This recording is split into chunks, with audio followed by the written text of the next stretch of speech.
Alright, today I'm going to talk about the evolution of snowboarding and how it has started and grown. To start, Sherman Popham was a guy who he made he wanted to surf the Rockies, and his daughter was big into the whole skiing and stuff, so he decided to build her like a replica of it. And it was just a long plastic piece of just like a plank. He made it for his daughter Wendy, and it's called the Snurfer. And basically what it was is it was two skis bolted together, and then it used a string to guide yourself. Basically, it was really sketchy. And he made it so it was only, it was just for his daughter, and then it became so popular that after just a year, it was being produced by many companies, and it was only $15 just for one, so it was an unbeatable price, no doubt. And after that first year of production, it sold 1 million boards, which was pretty crazy at the time.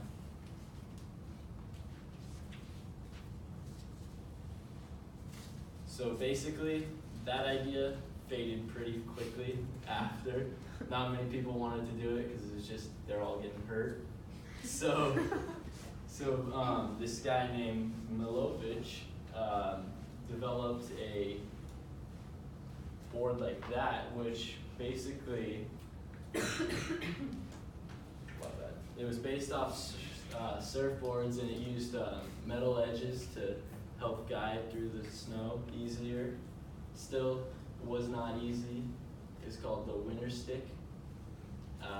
Basically the design was the swallow-tailed board, and the Winter Stick company was the first company to create snowboards. They really put it on the map. In 1975, their snowboard was mentioned in magazines such as Newsweek and Playboy. But part of the problem was not many people wanted to do it because it was so new, so that company went broke, sadly. But Jake Burton, for Burton Boards, was 23 years old, and he loved to snurf. And so he was trying to figure out how to do it in the best possible way. And so after trial and error, he figured out that if he added foot traps, he'd have more control, and then the fins were able to give him more stability while going down the mountain, because at this time all they did was go in super heavy powder. And then in 1977 he opened his first store, and the problem with his place was not many people wanted it because he sold his boards for $38, which was a high price back in the day. Also, another thing was the high prices. None of the resorts, the resorts didn't want to let the snowboarders go because it was still like a new thing. So a lot of them were banned from doing it at resorts, and they had to go use all their boards and stuff. They had to go sneak into the resorts and go at nighttime, and they always had to walk. They couldn't use the lifts, and basically it was not good. And none of them had bindings at the time too, so they're just going for it. A man named Bob Weber was also competing with Jake Burton, and he made a yellow banana. It was basically just a bigger surfboard that was all yellow, and he just used it in the snow. The controlled leash system helped even more with guiding it, because before they just had the string that it kind of guided you, but with this it was on the very front and it was lifted up more, so it helped guide them down the mountain. And it was also very risky. Snowboarding in the 80s was huge because that's when it was like really just establishing itself, and everyone wanted to do it. And in 1983, they made bindings that we use today. That was made by a man named Jeff Grell. He was the one who pioneered that. And then we also added metal edges in 1985. And that's when the boards were carving boards.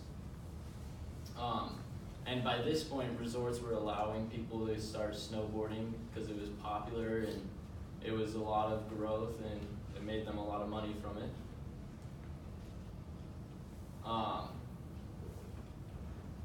Surfers and snowboarders, after like it was getting really popular, all wanted to get in on the action, and because it was just blowing up, and so people started adding obstacles to their tracks and making jumps and stuff, which made like basically snowboarding how it is today. There were 50 different brands in 1993. So from 1980 was the first brand to 93, there was already 50 different brands. The first one to go public was Ride. And then, of course, Shaun White was huge for snowboarding. He won 15 gold medals in the X Games, 5 silver medals, and 3 bronze. And then it was added to the Olympics in 1998.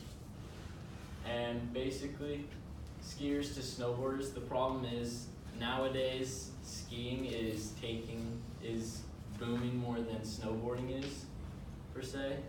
But I think personally, people are saying that there's a chance that snowboarding could go out for good, but I don't think that'll ever happen. I think that a lot of the snowboarding like people are like teenagers, basically, 20 to 10-year-olds.